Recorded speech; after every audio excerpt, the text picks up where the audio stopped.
Halo guys, kembali lagi bersama saya Anonim. Pada video kali ini, saya akan membahas salah satu film seru yang berjudul Clear and Present Danger 1994. Dan sebelum mulai, saya tidak bosan untuk mengingatkan kalau video ini penuh dengan spoiler. Jadi buat kalian yang mau nonton filmnya secara langsung bisa stop video ini. Oke lah kalau begitu langsung aja kita mulai. Skuy.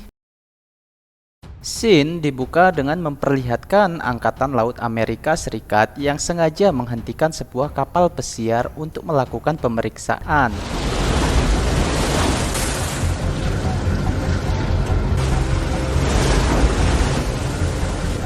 Enchanter Mobile.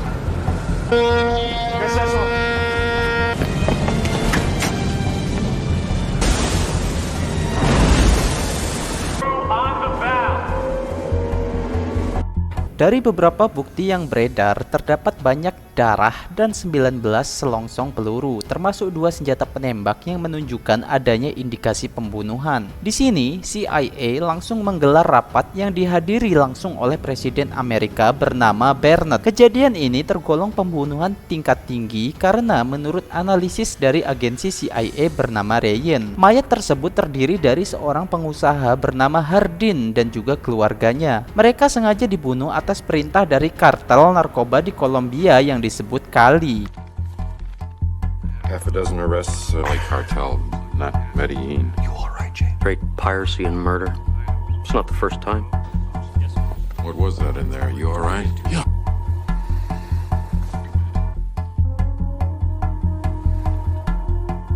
Scene berpindah ke sebuah perkebunan milik pemimpin kartel Cali yang bernama Ernesto.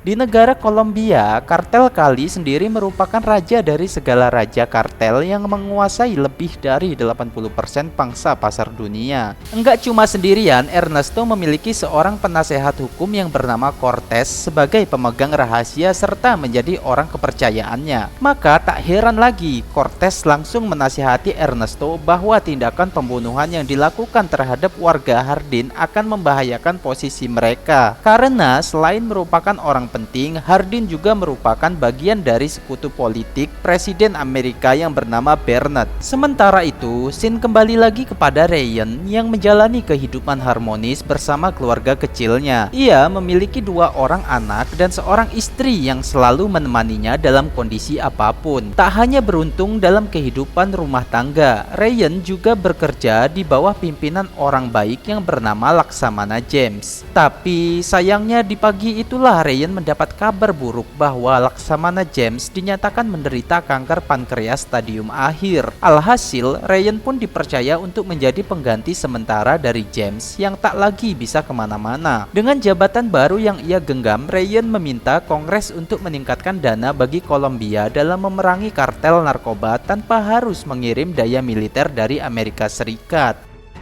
Hanya saja usulan itu tak disambut baik oleh pria bernama Richard yang merasa kalau Ryan terlalu suci dan berbeda jauh dengan ketegasan negara, di mana hal itu diungkapkan langsung tepat di depan pemimpin Kongres yang bernama Carter. Why? What does he need to know? The music stops.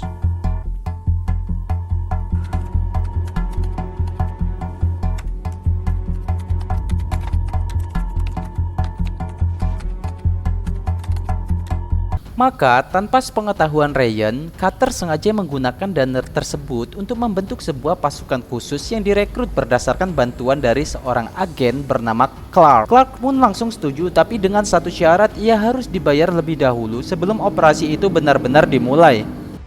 Ya, hal ini menandakan bahwa Clark bukanlah sekedar orang biasa, melainkan ia begitu istimewa serta mampu bekerja dalam kondisi paling berbahaya sekalipun. Berselang dari itu, ke kasus tentang terbunuhnya Hardin pun mulai menunjukkan titik terang, di mana pembunuhan tersebut disebabkan atas dasar tindakan Hardin yang sudah mencuci uang milik kartel Cali sebanyak 650 juta dolar serta menaruhnya di negara Swiss. Memos, letters. No. DM code. No. I got it! Wife's birth month, daughter's day, son's year. Oh boy. Hurt me up that one. Sedangkan di sisi lain, sekelompok pasukan khusus terlihat sedang menjalani latihan secara serius. Di sini, seorang sniper ditugaskan untuk menembak dari titik tertentu tanpa boleh ketahuan oleh para lawan. Dan hebatnya, dari sekian percobaan, tak ada satupun tentara yang mampu membaca keberadaan si sniper. Ya, wajar saja, itu semua didasarkan atas teknik penyamaran super istimewa dari prajurit berbakat yang bernama Hafez. Kehebatan Hafez sangat-sangat diakui serta dikagumi oleh Clark yang berujung ia langsung diajak untuk bergabung dalam misi khusus.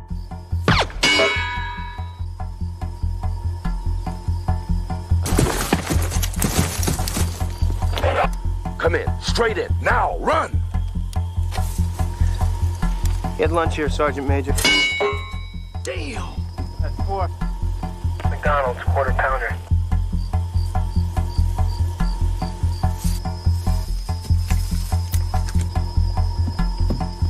All right, you won this one? Approach the instructor by being a sneaky bastard! Finished here, aren't you, Sergeant? Yes, sir. Look, If you don't mind my asking. Mr. Clark and I are putting together a special mission. I saw you on this. Don't have any young wife and kids, sir.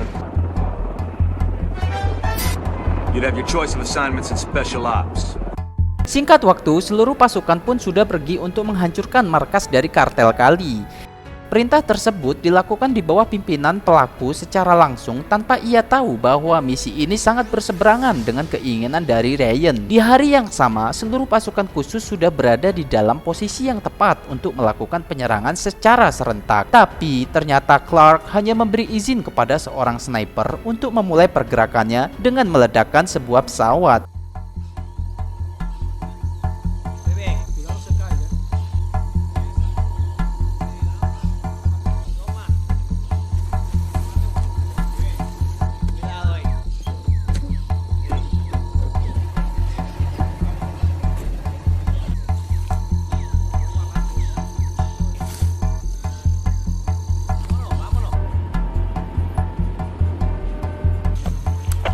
Variable, this is Knife, stand by. Knife, this is variable, your signal. The chicken is in the pot, over.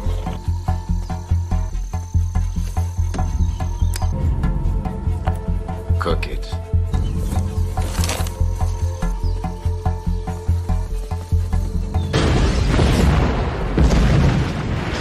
Alhasil, tak lama dari itu Ernesto mulai mendapat kabar bahwa salah satu asetnya telah diledakkan. Namun, ia belum juga memastikan siapa pelakunya dikarenakan Ernesto sangat sering mengalami hal seperti ini dan apabila sudah ketangkap, dengan tegas Ernesto meminta agar pelaku itu tidak diberi ampun.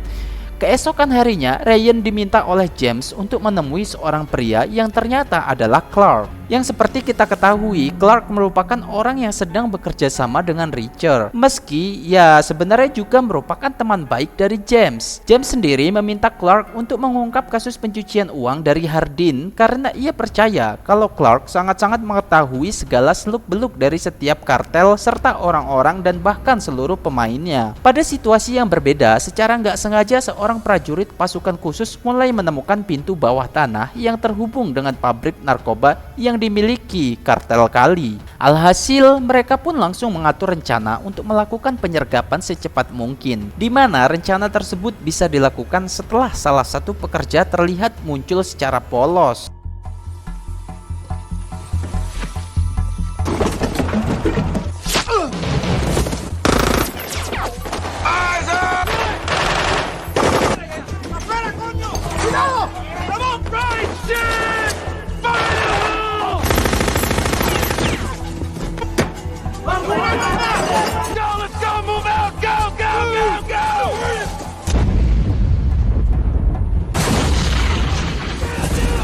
Usai penyerangan tersebut, Ernesto pun semakin murka serta bertekad akan membunuh siapapun yang telah menyenggolnya. Ernesto menduga bahwa semua ini sengaja dilakukan oleh satu-satunya saingan terberat Ernesto. Namun tuduhan itu tidak memiliki bukti yang kuat serta hanya membuatnya malu sendiri. Selepas itu, Cortez menyelidiki bahwa ledakan tersebut disebabkan oleh bahan peledak yang kebanyakan diproduksi di Amerika Serikat dan membuatnya semakin yakin tak ada satupun sembarang pihak yang mampu membeli bahan tersebut kecuali pihak militer dengan kepentingan tertentu. Cortez yang bertindak jauh lebih cepat langsung segera menghubungi Carter untuk menyampaikan bahwa ia memiliki rencana baru. Cortez mengatur pertemuan dengan Carter untuk membahas perihal kesepakatan di mana ia berniat membunuh Ernesto demi bisa menguasai kartel Kali. What do you want? Your country by half. I can also promise you. Dan sebaliknya, Cortez akan membantu Carter dalam merancang ulang struktur perdagangan narkoba di Kolombia agar Carter beserta Richard bisa mendapatkan pundi-pundi uang yang lebih berlimpah. Dari sini, kesepakatan itu pun harus dimulai dengan mengetahui posisi dari pasukan khusus terlebih dahulu. Tapi mereka berdua nggak sadar kalau pertemuan tersebut sudah berhasil direkam dengan amat jelas, di mana Ryan langsung menyampaikannya kepada James. Ryan juga menceritakan perihal rasa takutnya untuk mengungkap kebenaran ini seorang diri. Namun sebagai orang yang sudah berkiprah lama dan mengetahui busuknya permainan politik, James memberi nasihat bahwa Ryan telah dipercaya oleh rakyat Amerika dan kepercayaan itu harus dijaga sebagai jati dirinya. Alhasil, setelah mendapat pencerahan, Ryan pun langsung meminta bantuan untuk membobol sistem keamanan militer demi bisa memperoleh bukti kuat terkait perencanaannya bersama Cortez. Bahkan Ryan juga berani menegur secara langsung serta mengancam akan melaporkan seluruh kebusukannya kepada Kongres. Tapi tetap saja Richard masih berusaha berkelit sambil berkata bahwa bukan hanya dirinya yang terlibat, melainkan ada dalang yang jauh lebih besar karena pada dasarnya selama ini Richard telah mempunyai kartu bebas penjara dan satu-satunya orang yang bisa memberikannya adalah Presiden Barnett. Belum cukup dengan kabar mengejutkan itu, Ryan juga mendapat laporan bahwa Laksamana James baru saja meninggal di rumah sakit. Dan sebagai orang paling penting yang telah melayani negara lebih dari 50 tahun, James layak mendapatkan penghormatan terakhir sebelum dimakamkan dengan layak. Sementara itu, para tentara yang telah berhari-hari melakukan misi tanpa terdeteksi kembali memulai pergerakan menuju ke pabrik berikutnya, di mana kali ini mereka tidak hanya menemukan barang-barang haram, tapi mereka juga menemukan 100 lebih pria bersenjata yang sudah jelas tak akan mampu mereka ladeni. Bersamaan dengan itu, helikopternya Cortez telah membawa tentara bayaran dan berniat melakukan penyerangan terhadap seluruh pasukan khusus, di mana saat itu Clark mencoba menghubungi kapten timnya, namun tiba-tiba komunikasi tidak terhubung. Dan dikarenakan tak ada lagi jalan keluar, mereka terpaksa melakukan perlawanan meskipun lusinan pasukan sudah mengurung mereka dari berbagai arah. Ya, setelah seluruh pasukan khusus berhasil dihabisi, Hafez menjadi satu-satunya prajurit yang berhasil meloloskan diri.